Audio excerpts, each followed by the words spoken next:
Tai yra tokia nauja kaip ir forma, eksperimentinė, kurią mes pradėjome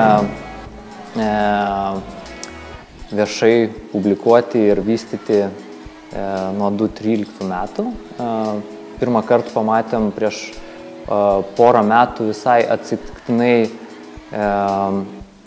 kodo gabalą, kuris rimavosi ir sugalvojom, kad iš to gali kažkas išeiti.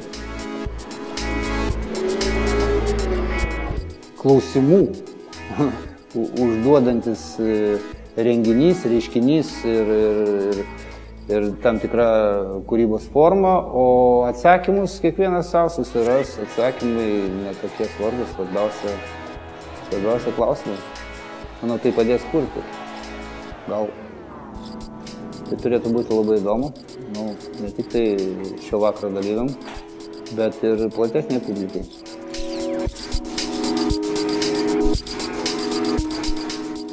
Public class of superstition says that God is private devil's pet. If you cross its wicked way, it will gnaw your balls away. The public static work.